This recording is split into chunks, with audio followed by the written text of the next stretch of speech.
கிறிஸ்துக்குள் பிரியமானவர்களே, பிதாவாகிய கடவுளிடமிருந்தும் ஆண்டவராகிய இயேசு கிறிஸ்துவிடமிருந்து உங்கள் அனைவருக்கும் கிருபையும் சமாதானம் உண்டாவதாக. ஆமென். கிறிஸ்துவ பண்டிகைக்கு பிந்தின முதலாம் ஞாயிறாகிய இந்த நாளிலே கர்த்தருடைய வார்த்தையை தியானித்து தெரிந்து கொள்ளப்பட்ட வேத பகுதி சற்று நேரத்துக்கு முன்பதாக நாம் வாசித்து கேட்ட பழைய ஏற்பாட்டிலே ஏசாயா புத்தகம் 65ஆம் அதிகாரம் வசனங்கள் 1 முதல் 9 வரை உள்ள பகுதியிலிருந்து நாம் தியானம் செய்வோம். இதற்கு ஒரு தலைப்பாக நான் தெரிந்து கொண்ட ஒரு தலைப்பு, A conflict between God and His people. கடவுளுக்கும் அவர் தாம் தெரிந்து கொண்ட மக்களுக்கும் மத்தியிலே உள்ள மோதல் என்று சொல்லி ஆண்டவரை நோக்கி நாம் வேண்டுகிறோம். கண்களையும் என் மீட்பருமாகிய கர்த்தாவே, வாயின் வார்த்தைகளும் என்னுடைய இருதயத்தின் தியானம் உடைய சமூகத்திலே எப்பொழுதும் உறுதியாக இருக்க கிடவது. ஆமென். பிரியமானவர்களே, இந்த பழைய ஏற்பாட்டு பகுதியிலே நாம் பார்க்கின்ற போது ஏசாயா 65:1-9 வரைக்குமாய் உள்ள ஒரு சுருக்க விஷயத்தை நான் இந்த நேரத்தில் சொல்ல முதலாவதாக கடமைப்பட்டிருக்கிறேன்.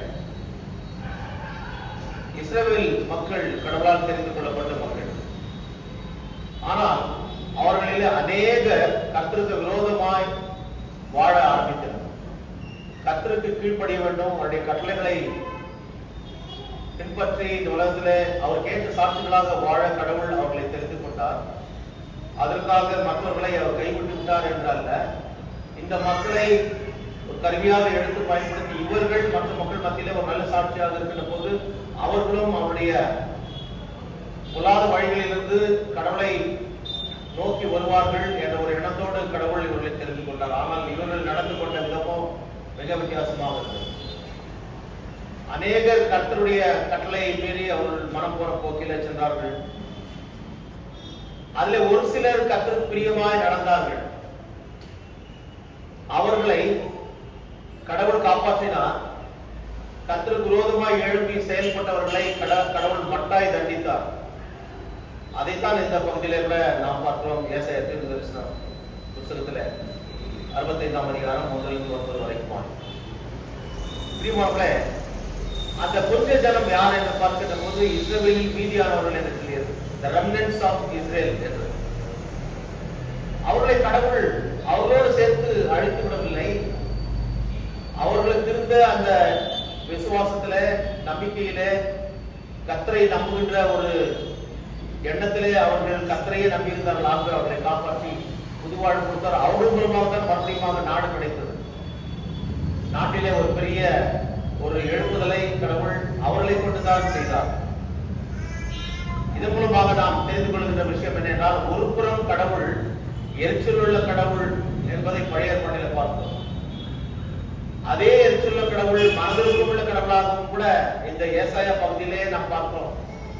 55ஆம் அதிகாரத்திலிருந்து 66 வரைக்கும் பார்க்கின்ற போது தேவனாகிய கர்த்தர் ஒரு தாயை போல பேசுகின்ற, ஒரு தாயை போல ஒரு அன்புள்ளம் கொண்ட, கரிசனை உள்ள, பாசம் உள்ள ஒரு ஆண்டவராக இருப்பதை பார்க்கிறோம். ஆகவேதான் 65ஆம் அதிகாரத்தில் கூட ஒரு பக்கம் அவர் எரிச்சல் உள்ள கடவுள் என்பதை காட்டினாலும் கூட இன்னொரு பக்கம் அவர் பாசம் உள்ளவர், மனதிற்கு முடியவர் என்பதை நாம் பார்க்கிறோம். பிரியமானவர்களே, இது 65ஆம் அதிகாரம் 1-9 வரைக்கும் நாம் தியானிப்பதற்கு முன்பதாக என்ன சூழ்நிலை இருந்ததை நாம் தெரிந்து கொள்ள வேண்டும். இங்கே டைரக்டாக கடவுள் அவர்களுக்கு பதில் சொல்லுகின்ற ஒரு காரியத்தை இந்த 65ஆம் அதிகாரம் 1-9 வரைக்கும் பார்க்கிறோம். எந்த கேள்வி வைக்கப்பட்டது அவர்களுக்கு கடவுளுக்கு முன்பாக, யார் வைத்தார்கள் என்று பார்க்கின்ற போது, அந்த இஸ்ரவேலில் கொஞ்சமானவர்கள் மீதியானவர்கள் சொன்னல, remnants of Israel, the remnants of Israelites, the remnants of Israel, அவர்கள் அந்த இஸ்ரவேலில் மீதியானவர்கள் தான். அதாவது கடவுள் அந்த பெருவாரியான மக்கள் செய்த பாவத்தின் நிமித்தமாக அவர்கள் தண்டிக்கப்பட்டு இவர்களை கொண்டு வந்து சேர்க்கின்ற ஒரு காரியத்துல அவர்கள் கேட்கிறார்கள், உங்களுடைய கோபம் மாறாதா கடவுளே, என் மேல் இன்னும் எவ்வளவு கோபமா இருப்பீர்? பல கேள்விகளை வைக்கிறார்கள், நியாயமான கேள்வி. ஏன்னா நல்லவங்களோட சேர்ந்து அதாவது தீயவர்களோடு சேர்ந்து நல்லவர்களையும் நீ அழைக்கிறா, இல்லையா? இதுதான் கேள்வி. ஆபத்து கூட அது போல கேட்கிறார். அநியாயம் எவ்வளவு பேர் செய்யறான், அநியாய அக்கிரமம் நல்லா கடவுளே நாம நியாயமா நடக்கிற ஏன் எங்களுக்கு இது போல பாட சொல்ற பொறுப்பே நான் பார்த்துக்கிறேன். அது போன்ற ஒரு காரியத்தை தான் நீங்க கூட நாம் பார்க்கிறோம். Why God is silent? அதாவது 64ஆம் அதிகாரம் 10 இருந்து 12 வரைக்குமாய் அவர்கள் கேட்கின்ற அந்த கேள்வி இங்கே இருக்கிறது. அதை வாசிக்கிறேன். 64ஆம் அதிகாரம் 10 இருந்து 12. உமது பரிசுத்த பட்டணங்கள் வனாந்திரமாயின, சீயோன் வனாந்திரமாயிற்று, எருசலேம் பாழாய் கிடக்கிறது. எங்கள் பிதாக்கள் உம்மை துதித்த பரிசுத்தமும் மகிமையுமான என்னுடைய ஆலயம் அக்னிக்கு இரையாகி இன்பமான என்னுடைய ஸ்தானங்கள் எல்லாம் பாழாயின. கர்த்தாவே, இவைகள் இப்படி இருந்தும் அடக்கி கொண்டிருக்கிறோ, மௌனமாய் இருந்து அதிகமாக எங்களை சிறுமைப்படுத்துகிறோ, இன்னும் எங்களை பலமாய் எங்களை தண்டிக்கிறோ. ஏன் சாமி இந்த கோபம் அது குறையப்படாதா, எங்கள் மேல் இறக்கப்படாதா என்று கேட்கின்ற போது கடவுள் பேசுகின்ற ஒரு பதில் தான் இது. இப்போ நம்ம தியானிக்க இருக்கின்ற இந்த கேட்கிறார். Why God is silent? His temple has been destroyed, His glorious land has been ravaged, His people are in exile. எல்லாம் நாடு கடத்தப்பட்டிருக்காங்க. அடிமைத்தனத்துல அந்த வேதனையில தவித்துக் கொண்டு போது சாமி எங்களை எப்படியாவது உதவி பண்ணுது. நடந்தது என்ன? இங்கிருந்து அரெஸ்ட் பண்ணி அவளை கைது செய்து பாபிலோனுக்கு செல்கின்ற போதே நிறைய பேர் செத்துட்டாங்க. அவங்க போற பிறகு அந்த அடிமைத்தனத்தில் நிறைய பேர் செத்தாங்க. அங்க இருந்த கொஞ்சம் வீதியானவர்கள் என்று சொல்லி ரெண்டு சென்று பார்த்தோம். அவர்கள் கேட்கிற ஒரு காரியம், ஐயோ ஆண்டவரே என்னோடு பேசும், என்னோடு பேசி இப்பேற்பட்ட சூழ்நிலையில் எங்களுக்கு ஒரு வழியை காட்டும் என்று சொல்கிறார்கள். இதுதான் இந்த சூழ்நிலை கான்டெக்ஸ்ட் பிரியர் டு தி செவன் பேசேஜ்.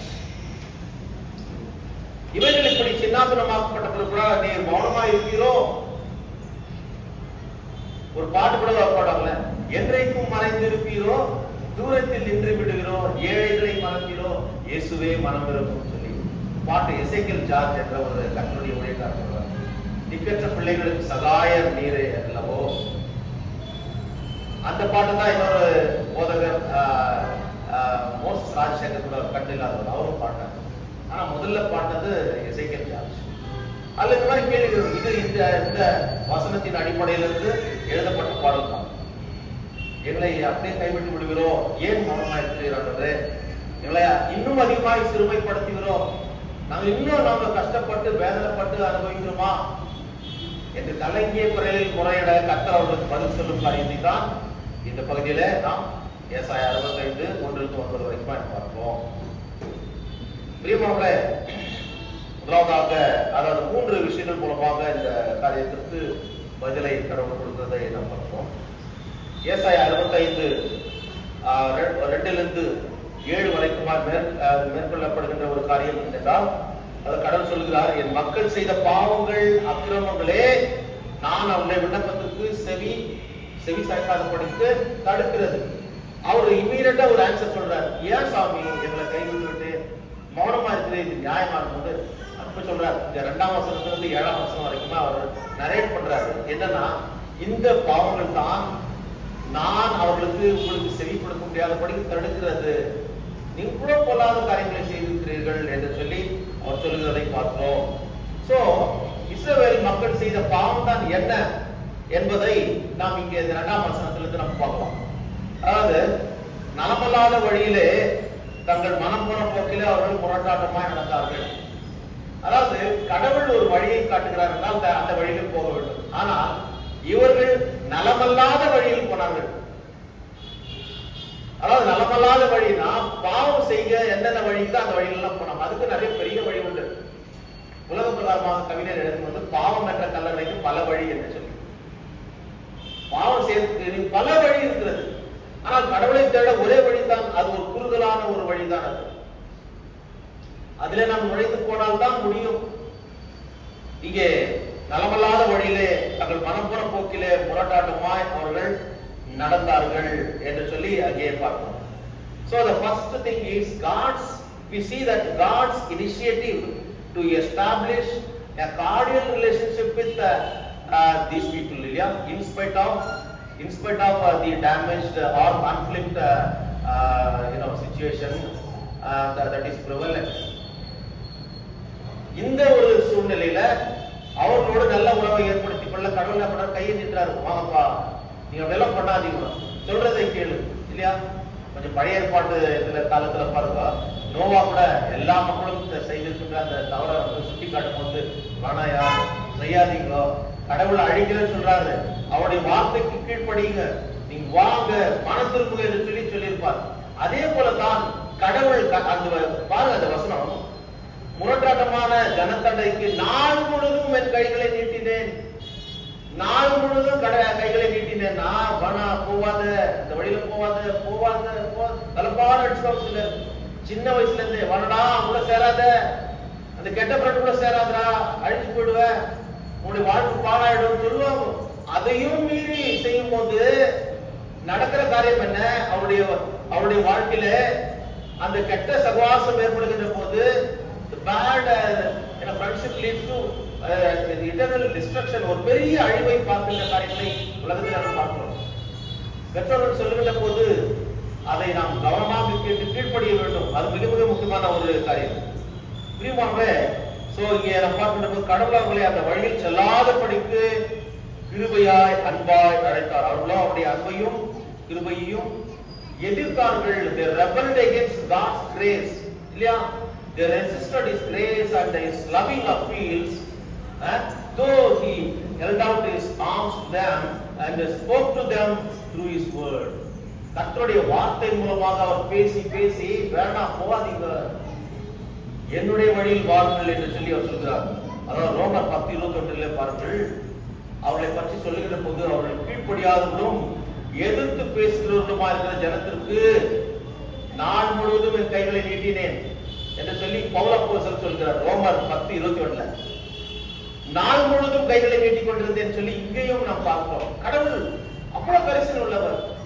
இந்த சிறியரில் ஒருவரும் கெட்டு போகக்கூடாது என்பது பரலோகத்தினுடைய பிதாவின் சித்தமல்ல என்று சொன்ன கடவுள் அதை, அதாவது he demonstrated in action இல்லையா, அதை நிரூபித்து காட்டினார், செயலிலே காட்டினார். வேணாப்பா போகாத, என் பேச்ச கேளு.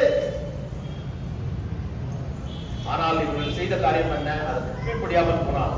அவர்கள் செய்த காரியம் என்ன, அவருக்கு கீழ்ப்படியவில்லை என்பதை என பார்த்தோம்.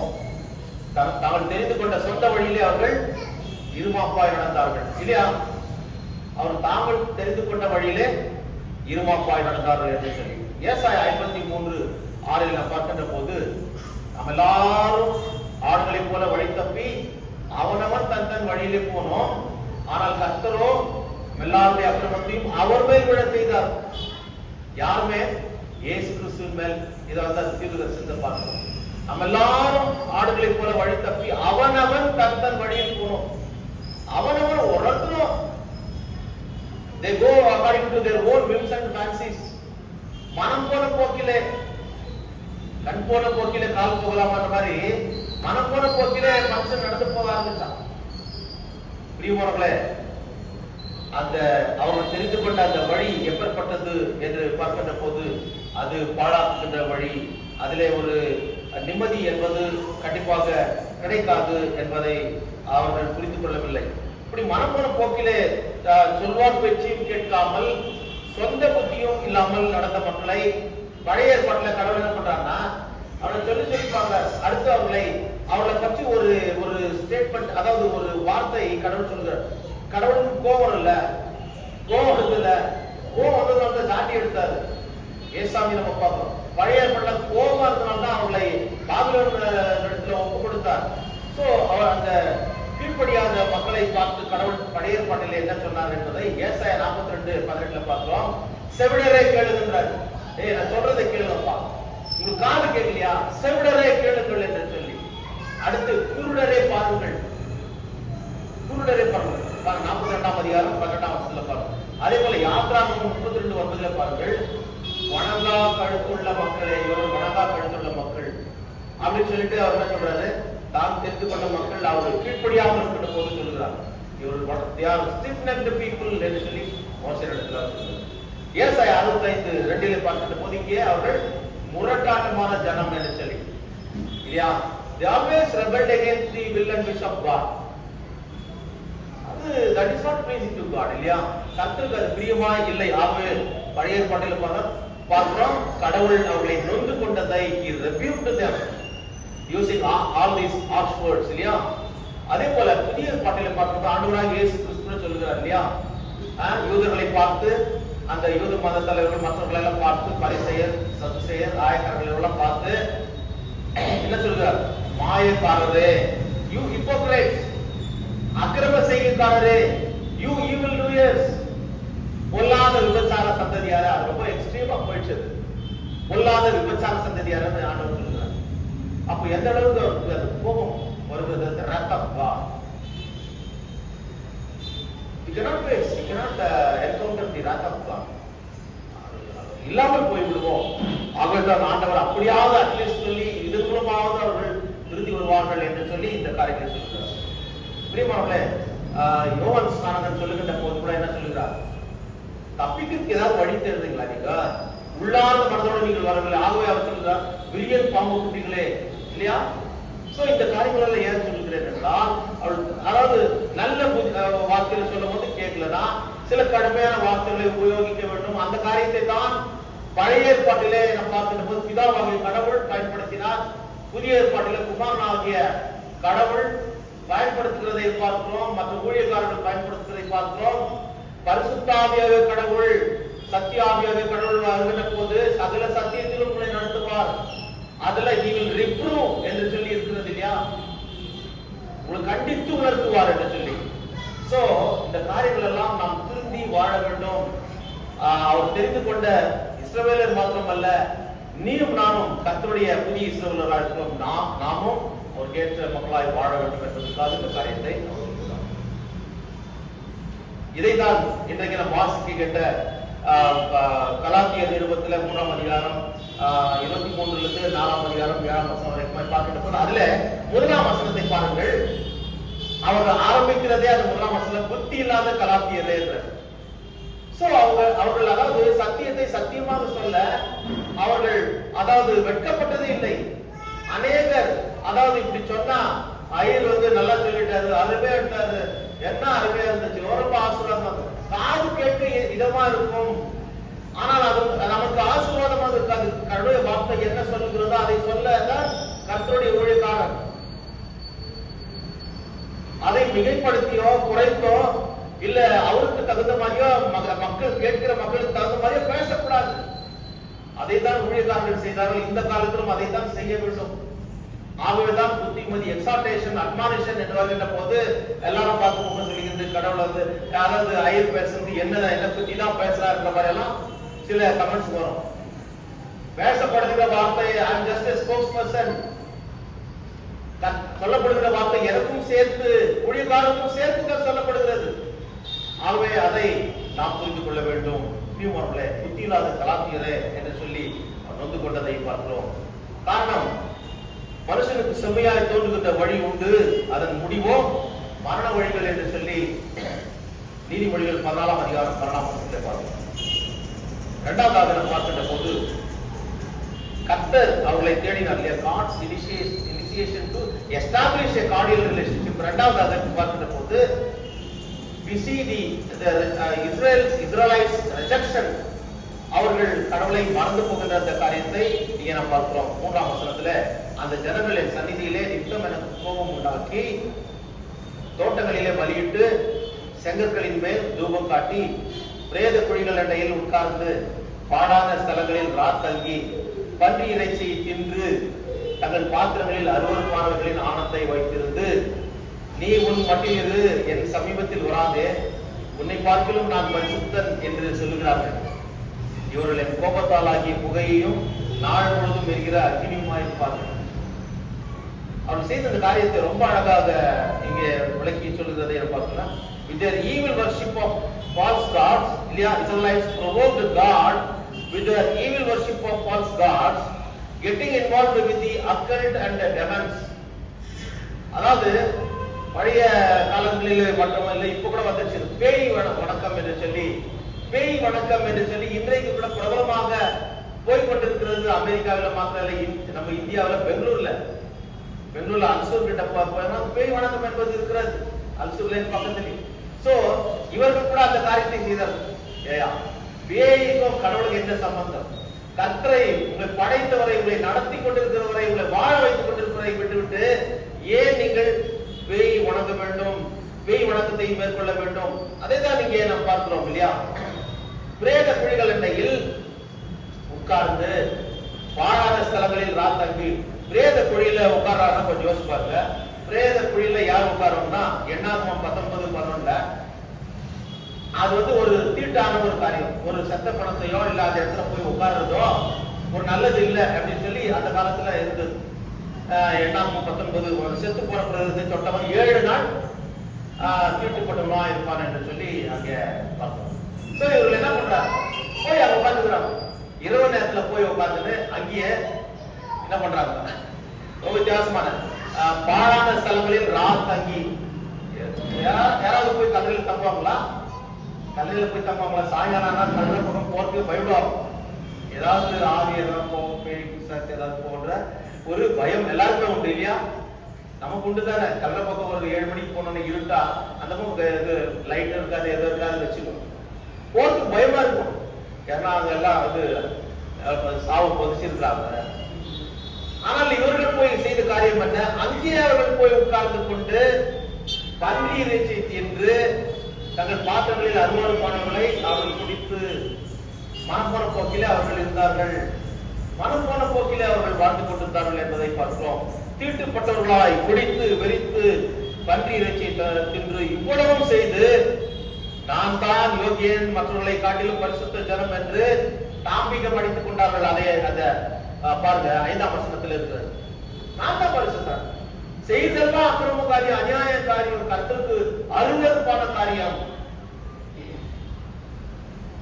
ஆனால் நாம் சொல்வது அந்த 5ஆம் வசனத்தை, உன்னை பார்க்கலும் நான் பரிசுத்தன் என்று சொல்கிறார்கள். அப்போ கடவுளுக்கு வருமா வராத கோபம், எரிச்சல் உள்ள கடவுள், he is jealous God என்பதை நாம் பார்க்கிறோம். நான் இவ்வளவோ தப்பு செய்துட்டேன் பாவின்னு சொல்லி தாவீதை போல சரண்டாமா. தாவீது செய்த காரியம் அதுதான். நான் பாவம் செய்த சுவாமி, எனக்கு சுத்த இருதயத்தை சிருஷ்டியும் என்று சொல்லி சங்கீதம் 51 10ஆம் வசனத்தில் சொல்லுவதை பார்க்கிறோம். ஒவ்வொரு நாளும் கூட நம்ம மெசேஜுக்கு பிறகு நம்ம அந்த காரியத்தை அறிக்கை செய்கிறோம். ஏன்னா நம்முடைய இருதயம் திருக்குள்ளதா இருக்கிறது. கர்த்தருக்கு பிரியமாய் அது ஆக்கப்பட வேண்டும். கர்த்தருடைய சன்னிதானத்திலே அது நடக்கும் என்ற விசுவாசத்தோடு நாம் அவரிடத்தில் ஒப்பு கொடுக்கிறோம் இல்லையா? ஆகையால் தான் அப்பேற்பட்ட தவறு செய்து தன்னை ஒப்பு கொடுத்தவரை மன்னித்தார் கடவுள். நீயும் நானும் கூட நம்முடைய பாவங்களை அறிக்கை செய்ய கடவுள் மன்னிக்கிறவர். ஆகையால் தான் அப்பேற்பட்ட தாவீதை கூட கடவுள் அவர் விட்டு வைக்காமல் தாவீதின் குமாரன் என்று சொல்லத்தக்கதான ஒரு பெயரை, ஒரு கௌரவத்தை கொடுத்தார். உனக்கும் எனக்கு கூட கொடுப்பாரு. நம்ம சாதாரணமான ஒரு பாவி அக்கிரமம். ஆனா பாவி என்ற எண்ணத்தோடு கர்த்தரிடத்துல வரணும். நான் வந்து பரிசுத்தவான் சொல்லக்கூடாது, எனக்கு எல்லாமே தெரியும் சொல்லக்கூடாது, I know everything என்று சொல்லக்கூடாது. We need to learn every day till our last breath. கடைசி மூச்சு இருக்கிறவங்க கற்றுக்கொள்ள வேண்டும். It is a shared experience இல்லையா? ஒருத்தரிடத்திலிருந்து ஒருத்தர் கற்றுக்கொள்வது. ஆகவே பிரியமானவர்களே, இப்பேற்பட்ட காரியத்தை அவர் செய்த போது கடவுள் மிகுந்த ஒரு வேதனையோடு அவர்களை பார்க்கின்ற இந்த காரியத்தை பார்க்கிறோம். பிரியமானவர்களே, மற்ற மக்களை சமுதாய வாழ்வில் புறந்தள்ளி அவர்கள் நான் சுத்தன், நான் ஹோலி, மற்றவர்கள் தீட்டுப்பட்டவர்கள் என்று சொல்லி நம்முடைய இந்திய தேசத்துக்கு கூட நடந்துச்சுல அன்டச்சபிலிட்டி, இட்ஸ் a crime என்று சொல்லி ஆரம்ப காலத்தில் சுதந்திரத்துக்கு முன்பதாகவே எல்லாரும் எதிர்த்து, மிஷனரிகளும் அதை எதிர்த்து கடைசியில் அதற்கு ஒரு சட்டம் வந்தது. அதற்கு ஒரு செப்பரேட் லெஜிஸ்லேஷன் பாஸ் பண்ணாங்க. பிரியமானவர்களே, இங்கே அவர்கள் நடந்து கொண்ட காரியம் அதுதான். மற்றவர்களை அவர்கள் சமுதாய வாழ்க்கையில புறக்கணித்து இவர்கள் மாத்திரமே சமுதாயத்தில் வாழறதுக்குதான மக்கள் என்று நினைத்தார்கள். இங்கே கூட ஒரு சாரார் அதை அப்படி செய்தார்கள். நாங்கள் தான் உயர்ந்தவர்கள், we are noble society, மற்றவர்களெல்லாம் எங்களுக்கு கீழே தான், நாங்கள் தலையில பிறந்தவங்க, மற்றவர்களெல்லாம் கழுத்துல பிறந்தவங்க, இடுப்புல பிறந்தவங்க, காலில் பிறந்தவங்க. இன்னொரு சாரார் அவுட்காஸ்ட், அவள் மக்களே கிடையாது, மிருகங்கள் என்று சொல்லி மக்களை விலங்குகளாக்கின கூட்டம் நம்முடைய தேசத்திலும் உண்டு. அப்பேற்பட்ட ஒரு சூழ்நிலையை அவர்கள் எழுப்பும் போது கடவுள் விடுவாரா? கடவுளுடைய பார்வையில் எல்லாரும் சமம், எல்லாரும் சமம். அதுதான் நீதி, அதுதான் கடவுளுடைய நீதி. அதை தான் மக்கள் மத்தியிலே செய்யப்படுகின்ற போது அது சமுதாய நீதி என்றால் இட் இஸ் சோஷியல் ஜஸ்டிஸ். எல்லாருக்கும் கிடைக்க வேண்டும் என்ற ஒரு எண்ணம். பிரியமானவர்களே, அதுதான் அந்த ஒரு ஆசீர்வாதத்தை இங்கே நாம் காணும்படியாக ஆண்டவர் கிருபை செய்கிறார். அது மட்டுமல்ல, இங்கே நாம் பார்க்கின்ற போது அதாவது சமுதாய வாழ்க்கையிலே மற்றவர்களை புறக்கணித்து நாங்கள் தான் பரிசுத்தர் என்று சொல்லுகின்ற இவர்கள் எப்பேற்பட்டவர்கள் என்பதை புதிய ஏற்பாட்டில் பார்க்கின்ற போது ஒரு பரிசேயன் போய் ஜெபம் பண்ணுவான், இன்னொரு ஆயக்காரன் போய் ஜெபம் பண்ண வந்து அவன் சொல்லுவான், நான் வாரந்தோறும் நான் 2 நாள் உபவாசம் இருக்கிறேன், நான் தசமா பாகம் கடவுள் கொடுக்குறேன், நான் பரிசுத்தமா இருக்கிறேன். அவன் அந்த ஆயக்காரனை போல நான் இல்ல, நான் ரொம்ப யோகியன். அதைத்தான் இங்கேயும் பார்க்கிறோம், நான் ரொம்ப யோகியன் என்று சொல்லி. ஆனா கடவுள் என்ன பார்த்தா, அந்த ஆயக்காரனுடைய ஜெபத்தை பார்த்தா அவன் அதாவது வானத்திற்கும் தன்னுடைய கண்களை ஏறெடுக்க முடியாமல் மார்பிலை அடித்துக் கொண்டு, ஐயோ கடவுளே, பாவியாக என்பது இரக்கமா இருக்கும் என்று சொன்னான்.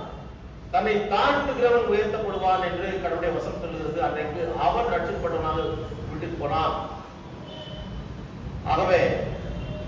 ஆகவேதான் கடவுள் இந்த இப்பேற்பட்ட அந்த மேட்டிமையான எண்ணத்தை உடையவர்களை அவர் கடுமையாக கண்டித்தார், கடுமையாக நொந்து கொண்டார் என்பதை நாம் பார்க்கிறோம். பிரியமானவர்களே, இந்த தொடர்ந்து நாம் பார்க்கின்ற போது இந்த போலியான வாழ்க்கை வாழக்கூடாது என்பதை கடவுள் இங்கே சொல்லுகிறதை நாம் பார்க்கிறோம். பிறகு கடவுள் இதற்கு என்ன பதில் கொடுத்தார் என்று பார்க்கின்ற போது, சரி இவர்களெல்லாம் அவர் அழித்தார், அவர்களை தண்டித்தார், அதுல நல்லவர்களாக இருந்தவர்களுக்கு என்ன செய்தார் என்று பார்க்கின்ற போது அதை பாருங்க 8ஆம் வசனத்துல 9ஆம் வசனம் பார்க்கின்ற போது அவளை காப்பாற்றுவேன் என்று ஒரு அஷூரன்ஸ் கொடுக்கிறார். அப்பா, நீங்க எல்லாம் என்னுடைய பேச்சை கேட்டு கீழ்ப்படிந்து ஒரு நல்ல சாட்சியை இருந்தீர்கள், உங்களை நான் விடமாட்டேன், உங்களை காப்பாற்றுவேன் என்று சொல்லி கடவுள் சொல்றதை தான் 3ஆவதாக பார்க்கிறோம். So third one is God's promise of blessing and salvation for the true servants of the Lord. இந்த 8வது 9வது வசனத்துல பார்க்கின்ற போது அப்படி காப்பாற்றப்பட்டவர்கள் புது வாழ்வு பெற்றவர்கள் யார் என்றால், இப்போது நான் சொன்ன 64ஆம் வசனத்துல 64ஆம் அதிகாரத்துல கடைசியில் சொல்லப்பட்ட அந்த ரெமினன்ட்ஸ் ஆஃப் இஸ்ரேல், இஸ்ரவேலில் மீதியானவர்கள், அவர்கள் சொல்லுகின்ற அந்த காரியம் கர்த்தருக்கு பிரியமாய் தங்கள் வாழ்க்கையிலே அவருக்கு சாட்சியை வாழ்ந்த இஸ்ரவேலில் மீதியானவர்கள் இவர்கள் தான். இன்றைக்கு பிரியமானவர்களே, இந்த மீதியானவர்கள் என்று நாம் பார்க்கின்ற போது அவர்கள் விடுதலை வாழ்வு வாழ விசுவாசத்தோட காத்திருந்தவர்கள், அதாவது கடவுள் தம்முடைய இரக்கத்தினாலே தமக்கு கீழ்ப்படிந்து சாட்சியை வாழ்ந்த இவர்களை காப்பாற்றுவதையும் மறுபடியும் அவர்களுக்கு ஒரு புனர்ஜென்மம், அதாவது பெற்றோர்களாக சொந்த தேசத்திற்கு சென்று அவர்கள் அந்த சொந்த தேசத்துல வாழ்கின்ற ஒரு பாக்கியத்தையும் கடவுள் அங்கே கொடுக்கிறதை பார்க்கிறோம். அதாவது இந்த மற்ற திறன்களெல்லாம் செய்திருந்தார்கள் என்றால் அவளை பிடித்து ஆட்டின பேய், பிசாசு அவளை பிடித்து ஆட்டினது. ஆனால் இவர்கள் அந்த பேய்க்கு பிசாசுக்கு இடம் கொடுக்கவில்லை. இன்றைக்கு நம்ம வாசி கேட்ட சுவிசேஷ வாக்கியத்துல லூக்கா எழுதின சுவிசேஷம் 8:26-39 வரைக்கும் பார்க்கின்ற போது அங்கே ஒரு விஷயத்தை பார்த்தோம் இல்லையா, ஒரு பிசாசு பிடித்தவனை கடவுள் சுகப்படுத்துறதை பார்த்தோம்.